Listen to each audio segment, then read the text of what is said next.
hablando con nuestro compañero Jesús Mangual, pero vamos a hablar sobre la guerra. Él fue un soldado en Vietnam y va a hablar como su experiencia. Así que nos va a llenar un poquito de estrés, pero recuerden que los teléfonos son 718-569-0011, 718-210-3390. Y aquí le dejo a Mangual. Buenas noches a todos, y como dijo la compañera, el estrés va a ser bastante leve, porque van a haber ciertos detalles que no voy a compartir con ustedes, ya que los considero personales y no creo que sea necesario tener que mencionarlos tanto. Bueno, Mangual, ¿cómo ha sido tu experiencia como soldado en Vietnam? Imagino que tiene que haber sido bien difícil, pero cuéntanos tu experiencia y el estrés que está allá cuando estás como soldado ahí en la batalla ahí. Bueno, primero que nada, cuando yo salí de Puerto Rico en el 1967 del siglo pasado, que llegué a la ciudad de Nueva York, me reuní con mi madre, a quien no había visto por tantos años, y estuve viviendo en casa de mi padre. Pues de ahí, como me crié básicamente solo, pues siempre me pasé haciendo decisiones críticas. El ingresar al ejército norteamericano fue una de esas decisiones críticas que hice, que aunque en Puerto Rico vi que había mucha protesta en contra de la guerra y quemaban los carnets de identificación para entrar al ejército obligatorio, yo, por falta de conocimiento político, ingresé voluntariamente. Pero, dada casualidad que a las 2 semanas de estar en el teatro de Vietnam, algo visualicé que me hizo cambiar el rumbo. Yo no ingresé al ejército como patriota norteamericano, porque yo soy patriota puertorriqueño, pero algo, y me parece que fue tanta muerte, tanto asesinato, porque no lo puedo decir de otra manera. Cuando uno está en estos teatros, quizás en la guerra, si hacemos un análisis de las diferentes guerras, quizás la Primera Guerra Mundial fue la guerra para terminar todas las guerras, lo cual no se dio así, pero en Vietnam eso fue un teatro donde hubo una invasión provocada por por la Marina norteamericana. Nunca fueron atacados, y luego el secretario de Estado, años después, dijo que sí había sido una incursión de parte de la Marina norteamericana sin provocación. Entonces, cuando yo estoy ahí a las 2 semanas, me rebelé completamente. Empecé a sufrir las consecuencias de esa rebelación, porque cada vez que yo rehusaba hacer algo en el campamento, porque cuando estaba afuera, así caminando por las fincas y caminando con los otros soldados, pues tenía que defenderme, pero cuando estaba en la base, cuando entraba a la base nuestra, que en los perímetros que creábamos afuera, pues a veces yo me rehusaba a hacer ciertos trabajos que querían que yo hiciera, y debido a que yo, cuando estaba ahí, conocí a muchos nacionalistas puertorriqueños que empezaron a educarme sobre la política de mi propia patria, pues entonces yo comencé a ingerir el conocimiento de las experiencias de Ho Chi Minh, y él se convirtió en un héroe nacional para mí. Lo cual, después de estar ahí un año en la guerra de Vietnam, en el teatro de Vietnam, cuando yo regresé a la ciudad de Nueva York, ahí ingresé en el Partido Nacionalista Puertorriqueño para entonces continuar apoyando la lucha por la liberación nacional de mi patria puertorriqueña. Pero volviendo atrás al ejército norteamericano, no fue una gran maravilla para mí como lo ha sido para muchas personas, en particular en mi familia que conozco, que estuvieron hasta 20 y 30 años en el ejército porque buscaban una pensión. Igual, ¿y cuántos años estuviste como soldado? Bueno, yo estuve en entrenamiento básico y avanzado, estuve un año en Vietnam, y cuando regresé fui al estado de Colorado. En Colorado, aquí es donde viene lo bueno. En Colorado hubo un malentendimiento entre un teniente y yo, mi experiencia personal fue que le cogí el rifle y se lo tiré. Al tirárselo me fui y estuve fugado del ejército norteamericano 382 días, lo cual durante ese tiempo estuve en Puerto Rico. Cuando regresé, el presidente en aquel tiempo fue Jimmy Carter, y él estaba dando una amnistía a todos los veteranos que se habían escapado después de la guerra de Vietnam y antes, y yo aproveché el tiempo para cumplir 6 meses en la cárcel militar, y de ahí salí con los papeles honorables, y el único interés que yo tenía en aquel momento era el de conseguir un trabajo, porque como todo hombre aspiraba a tener una familia en algún día. En su totalidad, el tiempo que cumplí en el ejército norteamericano fue aproximadamente, con el tiempo que cumplí en la cárcel militar, 2 años y medio. Señor Mangual, a mí me dijeron, pregúntale a este señor, como él estuvo en esa guerra y como soldado, ¿ustedes no sienten en algún momento o no se hacen esa pregunta de ¿por qué voy a matar a ese? Pues fíjese, esa es una buena pregunta y algo que yo he tratado siempre de evitar discutir, en particular con gente joven, porque para muchos jóvenes, para ellos eso es como algo, como una aventura matar a alguien. Pero ya cuando uno habla con adultos, pues la presentación puede ser distinta. A veces uno se encuentra en un escenario donde no le queda a uno otra alternativa. Uh-huh. Y estamos hablando de una guerra de guerrillas, que fue una de las más largas y más difíciles que ha experimentado la humanidad. Y un pueblo pobre como el de los vietnameses en contra de un imperio como el norteamericano, que tenía bombas, tenía misiles, y yo siempre me quedé muy impresionado con eso, cómo ellos lo hacían para pelear en contra de ellos. Cuando digo ellos, hago referencia a mí también, porque yo tenía que defender mi alma físicamente, porque si no, pues iba a morir allá. Yo no fui para allá a morir, yo fui porque para mí en aquel momento lo vi como una aventura, más como una extensión aventurera de mi vida. No lo hice por dinero, no lo hice por una necesidad educativa, no, porque yo nunca le pedí a nadie, y esas fueron las razones mías. Pero cuando estaba ahí, pues sí, no le voy a decir si maté a alguien o no, porque eso me lo voy a reservar, pero sí tenía mi M16, tenía 28 magazines de balas, llenos de balas, y muchas veces regresaba con ellos vacíos. Así que las balas se utilizaban.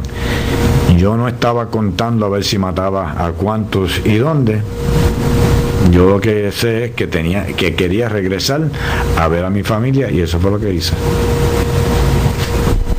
Wow, una experiencia que nunca se olvida, algo que cuando te oímos aquí en el estudio hablar,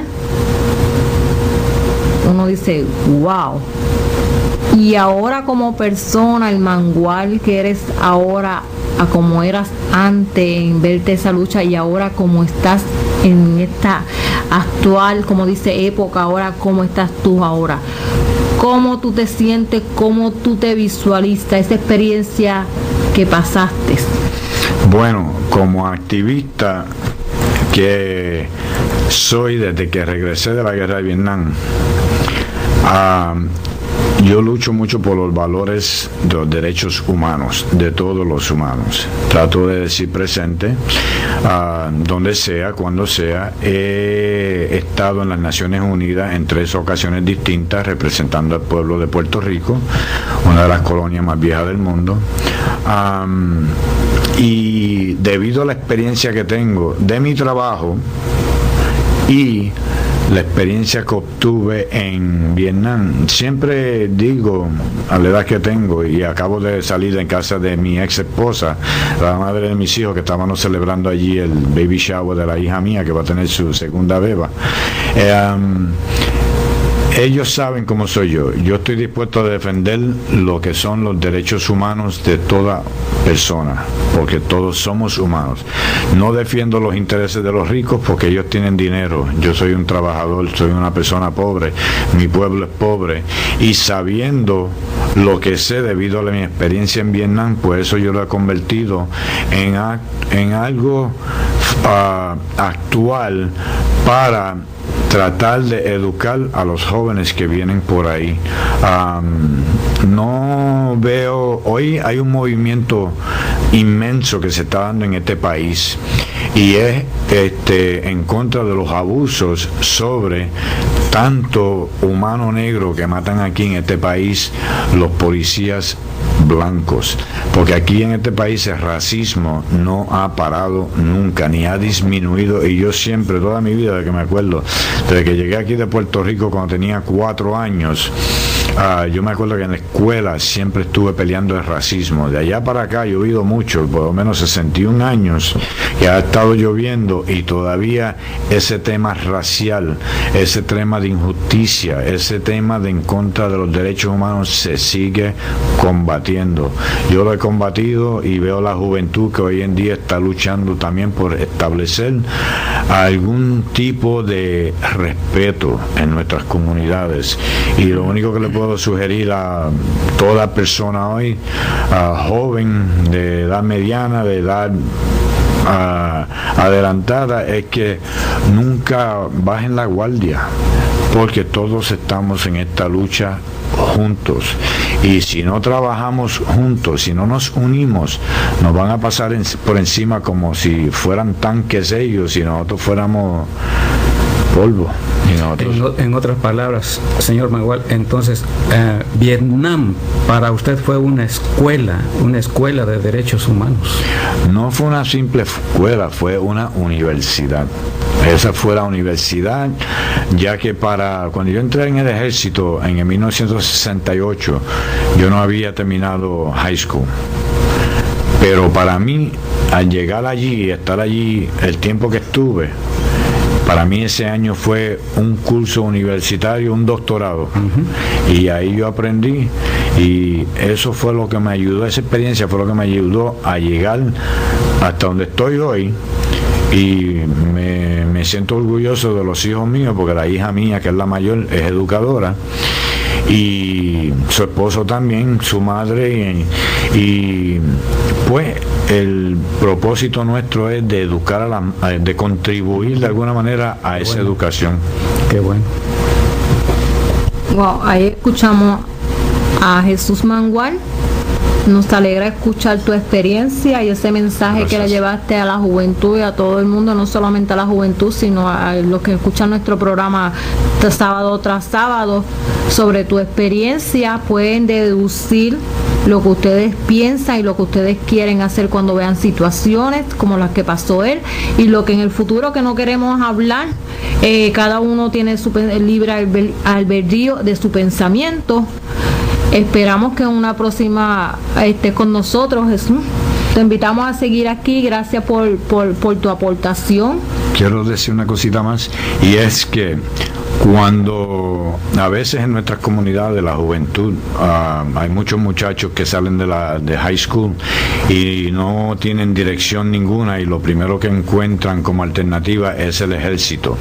El ejército lo que hace es que se aprovecha de todos nosotros para cumplir con las necesidades geopolíticas y de las corporaciones que hoy en día son clasificadas como seres humanos. Así que nosotros solos no somos humanos, ahora las corporaciones son humanas y tienen hasta más derechos. Tenemos que tener cuidado que cuando ingresamos al ejército norteamericano, lo que hay que pensar es que lo que quieren hacer es explotar nuestra juventud.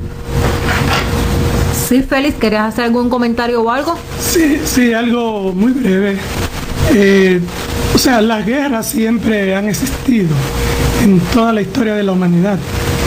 y sobre todo en la época actual, las guerras son un mecanismo recurrente que le sirven al sistema como un mecanismo de autorregulación. Autorregulación ante situaciones de crisis en los procesos de ciclos económicos, porque la guerra le permite aumentar los gastos del gobierno, crear necesidades, crear empleo. Es un mecanismo para redinamizar las economías de los países. Han habido múltiples guerras. A pesar de la importancia que tuvo la guerra de Vietnam y las dos grandes guerras mundiales que hemos tenido, hoy en día el mundo está abocado prácticamente a una tercera guerra mundial. A pesar de que los medios de comunicación que controlan, los sectores de poder que controlan todos los medios de comunicación, disluyen esa realidad de la guerra, y a pesar de que hay guerra continuamente en múltiples escenarios ahora mismo, y que el gobierno norteamericano tiene fuerzas militares permanentemente en todos los países, y que ahora mismo amenaza a países como Venezuela y múltiples países como Rusia, en Asia, América Latina, es una realidad. En las guerras, lamentablemente, los seres humanos a veces estamos sujetos a esa impronta, a veces desarrollando un rol en un determinado escenario o en otro escenario. A veces no porque nosotros lo queramos, sino porque son fuerzas por encima de nosotros, los seres humanos, que determinan esa guerra. En este caso, te tocó a ti jugar el papel de soldadito agresor, invasor. Reconociste esa situación y aprendiste de esa historia, de esa experiencia, y está, según lo manifiesta, en plena disposición de usar tus recursos, tu conocimiento y tu experiencia para defender la soberanía y la libertad de Puerto Rico. Y eso vale mucho. Así mismo es, como dijo el compañero. Vámonos a una cancioncita para liberarnos un poco del estrés. Pero Mangual, muchas gracias, y esperamos que en los próximos programas esté con nosotros, porque tu experiencia es muy valiosa para nosotros y para los que nos escuchan y para el mundo entero. Y quería decir una cosita breve. Hoy en día, como están las cosas aquí en este país en particular, que hay mucha gente sin trabajar, no se están creando condiciones de empleo permanente, todo es temporero, part-time, lo que sea. Si nos damos cuenta con todo este asunto racial que se está dando aquí, lo que están es creando un estado policíaco, lo cual va a ser transferido a un estado militar eventualmente, en donde antier le estaba escuchando yo la radio en 1010 Winds y le estaban preguntando a una soldada, mujer, en el ejército norteamericano, si ella tuviera que dispararle a ciudadano americano aquí en tierra americana, en suelo americano, si ella le dispararía o no. Y ella dijo, siempre y cuando que tenga algún sentido para ella y que ella crea que está defendiendo a su país, ella lo haría. Fíjense en lo que estoy diciendo, ella dispararía en contra de un ciudadano americano aquí en suelo americano. Bueno, ahí lo dejamos y nos vamos con una cancioncita. Ingeniero, por favor.